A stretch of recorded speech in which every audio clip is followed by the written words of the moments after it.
We're getting ready to put our address plaque together. First we got to put our numbers on. It's going to be easier to do it before we put the address plaque up.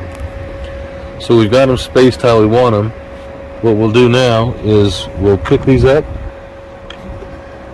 and we'll glue the back side, put those in place, put our nails in, then the numbers are ready to go.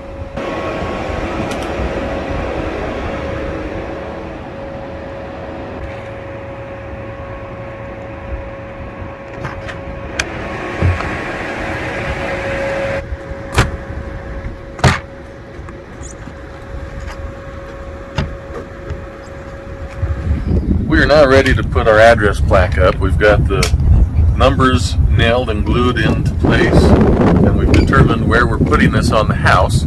So the first step is to flip it over, apply the glue that comes with it to the back, set it in place, put a couple of temporary screws or duct tape, whatever you feel like is going to hold the best. We're in a colder climate right now, so we feel like duct tape is not our best option. We're going to put a couple of temporary screws in the bottom. Once it's set for a day or two, we'll remove those screws.